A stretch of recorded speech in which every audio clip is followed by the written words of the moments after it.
Hi, this is Amy Milne, and I'm one of the team members for the Quilt Index project. The Quilt Index is an online database that, as of 2012, contains over 52,000 quilts contributed from both public and private collections in the United States and all over the world. Today, I'd like to demonstrate one of the ways that quilt makers and other artists can cruise and use the Quilt Index for inspiration and creative research. Let's look at the Browse by Pattern feature. I've recently been inspired by a number of quilts in the Dresden plate pattern. Let me show you how I found them. Let's browse this pattern category and pick a few quilts to explore up close.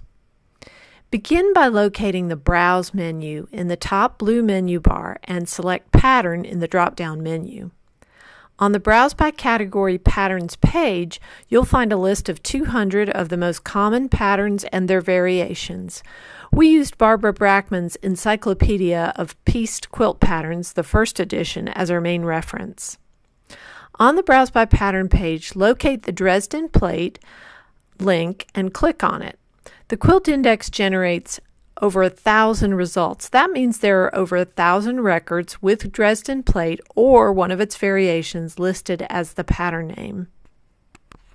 You have choices on how you view these results.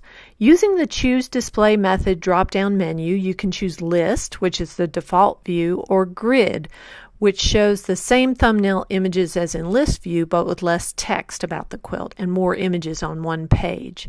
You can also choose how the records are sorted, such as by pattern date or maker's name, and by selecting one of these options in the Choose Sorting Method drop-down menu.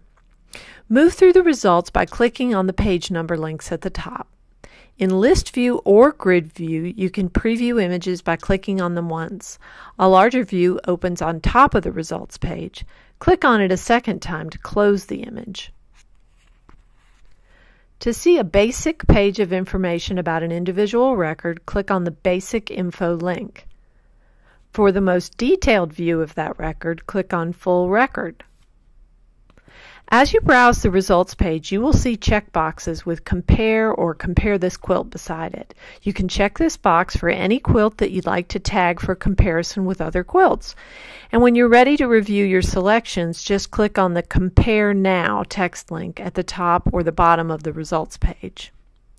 On the Compare Quilts page, you can start to play. Click on any thumbnail image to display a larger image. You can open multiple images and arrange them on the screen by clicking on each and dragging it into a new position in the window.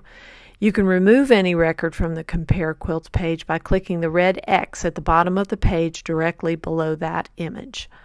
The Compare tool is fun because it allows you to create your own customized inspiration space as you brainstorm your next quilt. Keep in mind that, like most content online or in print, all quilts and quilt-related objects in the Quilt Index are copyrighted. If you wish to use images or information found in the Quilt Index by printing or electronic display of individual quilt images, you must contact the Quilt Index or the contributing institution or individual about permission. After my own cruise and use session on the Quilt Index, I came up with this small quilted block, sort of a Dresden doily ode to the Quilt Index, that's what I'll call it. The graphic saucer shape, the upcycled fabrics with added fancy trim, the analogous color palette, and the single block design were all inspired by quilts I found by browsing the Dresden plate pattern pages in the Quilt Index. Looking over the records, I saw that the quilt makers who inspired me spanned 80 years in 5 states, some living and some who've passed away. These quilts were documented and added to the Quilt Index thanks to the hard work of state and regional Quilt Documentation Day volunteers, museum staffers, and quilt owners. The Quilt Index is a user-supported resource. You can add your support here.